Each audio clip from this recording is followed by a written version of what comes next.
Outro ponto importante em relação ao estudo da segurança da informação são algumas características da segurança.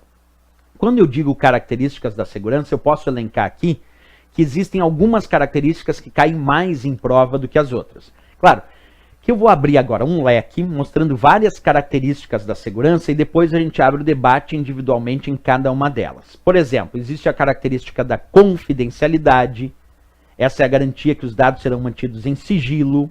Existe a garantia da segurança da integridade, essa é a garantia que os dados não serão alterados de forma não autorizada ou mal intencionada. Existe a garantia da disponibilidade, a garantia que o sistema estará disponível quando solicitado o acesso pelos usuários autorizados. Por exemplo, quando um site da web que tu queria acessar está fora do ar porque sofreu um ataque, isso fere o princípio da disponibilidade. Então a disponibilidade é um princípio, é uma característica da segurança da informação. Outra característica bem conhecida é a autenticidade. A garantia que o emissor daquela mensagem, que quem gerou aquele documento, é realmente quem diz ser. Isso é a garantia da autenticidade. A garantia de que o emissor daquela mensagem, daquele documento eletrônico, daquela transação eletrônica, é realmente quem diz ser. Isso é a ideia da garantia da autenticidade. Então ali eu fiz um visual para vocês contendo vários elementos que compõem características de segurança. O que nós vamos fazer é avaliar individualmente, claro, cada uma dessas características de forma mais aprofundada, porque isso é necessário para as provas de concurso. Vamos começar falando então da característica da confidencialidade. Como eu disse, a confidencialidade é a garantia que a informação será mantida em sigilo. Sempre que tu pensar em confidencialidade nas questões de provas de concurso, pensa no termo sigilo. Então, confidencialidade é a garantia que os dados serão mantidos em sigilo, ok? Um ponto. Vamos entender isso tecnicamente na teoria. Vem comigo. Garantir o acesso à informação somente por pessoas ou entidades legítimas e autorizadas pelo proprietário da informação. Quer dizer, quando eu quero garantir a confidencialidade, o sigilo, é uma forma de garantir acesso à informação somente por pessoas ou entidades legítimas e autorizadas pelo proprietário da informação. Pessoas que conseguiram acessar aquele arquivo, mas não estão autorizadas a ler aquele arquivo, não vão entender nada. Porque eu criei algum sistema para garantir o sigilo e a confidencialidade, isso nós vamos ver em seguida, ok? E aí vem a perguntinha então, como garantir o sigilo da informação? Como na informática vamos garantir a confidencialidade? E a resposta, usando criptografia. Criptografia é o método que utilizamos na informática para garantir o sigilo, para garantir a confidencialidade da informação. Alguém me perguntaria, mas como isso funciona na prática, professor? Então acompanha comigo aí na tela. Observa que ali eu tenho uma mensagem dito aulas. Só isso, aulas, ok? E é uma mensagem que por enquanto está legível. Se eu deixar dessa maneira, todo mundo vai entender que nessa mensagem está escrito aulas. Aí então eu resolvo realizar um processo de criptografia e codifico essa mensagem aulas, que agora fica escrita da seguinte maneira, x98yhctj. Se alguém no meio do caminho interceptar essa minha mensagem, que estava escrito aulas de forma legível, e que depois de sofrer um processo de criptografia, de codificação, ficou x98yhctj, quem interceptar essa mensagem, essa informação, não vai entender nada. Não vai saber que ali estava escrito aulas, porque a palavra aula sofreu um processo de criptografia e ficou codificada de tal forma que pessoas não autorizadas não conseguem entender aquela informação.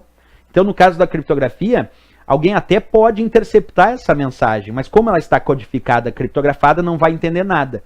E se não vai entender nada, vai garantir algo que nós vamos conhecer como o sigilo ou a confidencialidade desta informação. Porque esse é o objetivo da criptografia. Criptografar, codificar para garantir o sigilo, para garantir a confidencialidade. Aí é claro que quem for receber essa mensagem agora, criptografado, e está devidamente autorizado a ler a mensagem, vai ter lá uma chave que vai permitir decriptar essa mensagem e essa mensagem vai voltar a ser legível novamente, voltar a estar ali escrito aulas de novo. Essa é a ideia que nós temos então da criptografia.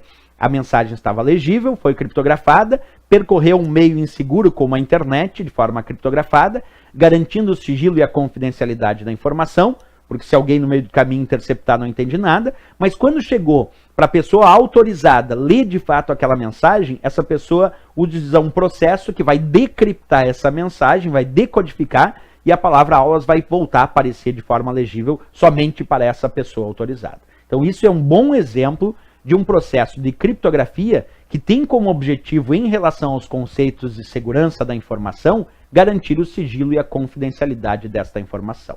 Né? Bem, nós temos também um outro princípio, uma outra característica da segurança que nós conhecemos como integridade. A garantia da integridade tem a ver com fazer a mensagem, a informação, a transação eletrônica não ser alterada de forma indevida. Porque se alguém altera de forma mal intencionada, não autorizada uma mensagem, uma transação eletrônica, um documento eletrônico, esse documento perde a sua integridade. Então a integridade é garantir que essa mensagem não será alterada de forma indevida. Acompanha comigo. Integridade tem que objetivo? Proteger a informação contra alterações não autorizadas.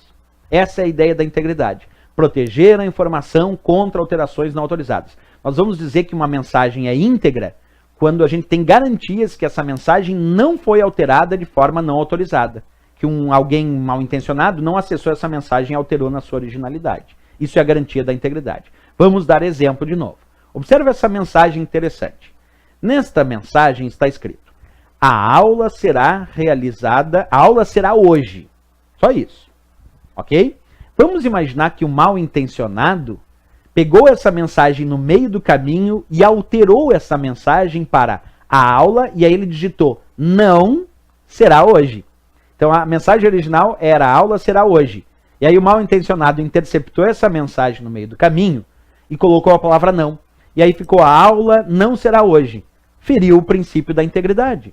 Por que feriu o princípio da integridade? Porque alguém no meio do caminho interceptou a mensagem e alterou ela. E aí agora quem recebe a mensagem recebe: a aula não será realizada hoje. E essa mensagem não é verdadeira.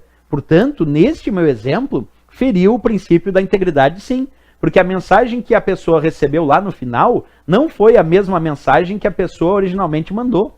Ele recebeu uma mensagem que foi alterada, portanto, e de forma não autorizada. Portanto, feriu o princípio da integridade. Esse é um cuidado importante em relação à segurança da informação, sem dúvida nenhuma, né? Bem, nós temos um outro princípio da segurança, uma outra característica, que é a disponibilidade. Aí a garantia que os sistemas ficarão disponíveis quando solicitados acesso pelos usuários autorizados. Quer dizer, eu quero acessar o site de uma empresa, e o site dessa empresa está fora do ar. E eu precisava acessar aquela informação naquele momento, mas o site da empresa foi atacado por hackers e saiu fora do ar. Feriu o princípio da disponibilidade, porque aquele sistema não está disponível quando solicitado pelos usuários que querem de fato acessar aquele sistema. Então a ideia da disponibilidade como característica em relação à segurança da informação é garantir que a informação esteja disponível para usuários autorizados. Quando alguém autorizado tenta acessar um sistema e aquela informação não está disponível naquele sistema, é porque feriu o princípio, então, do que chamamos de disponibilidade. É o que acontece nos ataques DOS, que a gente já explicou aqui em aula. Quando instalam programas bots em vários computadores, esses programas bots recebem um comando remoto de um invasor, e aí, sim, esses computadores começam a acessar um mesmo sistema servidor, que por sobrecarga para de funcionar, e aí ninguém mais consegue acessar aquele sistema servidor ou aquela página da web. Isso fere o princípio da disponibilidade. Portanto, um ataque de negação de serviço, um ataque DOS, efetuados por muitos bots que atacam o mesmo sistema servidor, isso fere o princípio da disponibilidade. Porque no momento que tirar aquele servidor fora do ar, que deixar ele indisponível, aí as pessoas que queriam de fato acessar aquela informação não conseguem acessar a informação, portanto, sim, fere o princípio da disponibilidade. Temos também, em relação à segurança da informação, a característica conhecida como autenticidade. Essa é uma característica interessante porque visa garantir que a informação é proveniente de quem realmente diz ser. Imagina que eu resolvo enviar uma mensagem para vocês, e aí vocês recebem uma mensagem, e vocês não têm como garantir se essa mensagem é do Rodrigo. Ou mais, eu não enviei mensagem nenhuma para vocês, mas vocês recebem um e-mail dizendo rodrigo@algumacoisa.com.br. E vocês acham que essa mensagem é do professor Rodrigo. E abrem a mensagem e executam o arquivo anexo que estava nessa mensagem. E então esse arquivo em anexo tinha um vírus e esse vírus danifica o computador de vocês. Aí alguém vai me dizer o seguinte: professor Rodrigo, por que me enviou aquele e-mail com vírus? Eu vou dizer, mas eu não enviei e-mail nenhum. Ah, mas estava lá teu nome. Bem, mas alguém se fez passar pelo professor Rodrigo e aí a pessoa que recebeu o e-mail acreditou, sem verificar se era realmente do Rodrigo, executou aquele arquivo em anexo e danificou através de um vírus de computador. Então a ideia é a seguinte, ó, o princípio da autenticidade é o princípio que visa garantir que a informação é proveniente de quem realmente diz ser. Se tu não consegue verificar se aquela informação, se aquele e-mail, se aquela mensagem, se aquele documento eletrônico é realmente proveniente de quem diz ser, então tu não tem como garantir a autenticidade. Porque a garantia da autenticidade é a garantia que de alguma forma eu consigo verificar se quem enviou aquela mensagem, se quem gerou aquele documento, é realmente quem diz ser. Se eu não tenho condições de aferir isso com segurança, então eu não tenho o princípio da autenticidade. Porque o princípio da autenticidade só existe quando de alguma forma eu consigo aferir que aquela informação é proveniente de quem realmente diz ser. Senão eu não tenho como aferir isso, né? Bem, isso pode ser feito mediante várias formas, mas só para dar um exemplo, imagina que alguém recebeu um e-mail dizendo assim, o e-mail era rodrigo@algumacoisa.com, ok? E dizia assim no e-mail, clique aqui para arquivo com questões, que é um arquivo anexo. Aí como tu viu rodrigo@algumacoisa.com e dizia clique aqui para arquivo com questões, tu achou que era do professor Rodrigo. E aí tu clicou ali, e quando tu clicou, instalou um vírus de computador, algum programa malicioso. E aí tu vai me dizer assim, professor, que princípio foi ferido aí? Princípio da autenticidade, porque tu acreditou que era o professor Rodrigo, que a mensagem era realmente autêntica, que era o professor Rodrigo, mas era uma outra pessoa fingindo se passar pelo professor Rodrigo, que enviou um e-mail para vocês. Vocês receberam esse e-mail, acreditaram que tinham questões, clicaram ali e eram vírus. Feriu o princípio da autenticidade porque a mensagem não era autêntica, não era realmente do Rodrigo. Era alguém se passando pelo Rodrigo, fingindo ser o Rodrigo para te enganar. Essa é a ideia que acaba ferindo o princípio da autenticidade na segurança da informação. Bem, nós temos uma outra característica que também pode ser associada e estudada aqui, que é o que chamamos de não repúdio. O não repúdio é a garantia que uma determinada transação eletrônica assinada, que foi assinada digitalmente por alguém, depois essa pessoa não pode negar que assinou aquela mensagem. Então imagina alguém que produziu uma assinatura digital no documento, depois dizer que não fui eu que assinei digitalmente, foi outra pessoa que assinou. Bem, então não tem garantias de não repúdio.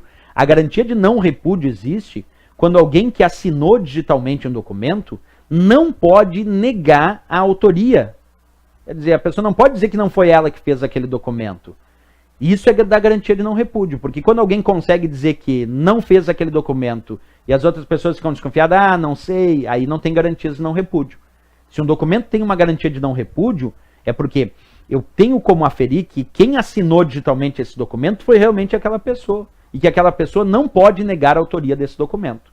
Bem, esse conceito do não repúdio, ele também pode aparecer em prova, mais raro é verdade, mas pode aparecer, com o termo irretratabilidade, que é a mesma coisa. Então, se uma prova sugerir o termo irretratabilidade ou não repúdio, é a mesma coisa em relação à segurança da informação. Então, vamos lá, o seu significado teórico acompanha a leitura comigo. Garantir, então, que uma pessoa ou entidade não pode negar a autoria da informação. Isso é o que nós conhecemos como não repúdio ou irretratabilidade da informação. Então aí estão alguns elementos importantíssimos de serem verificados quando falamos de segurança da informação.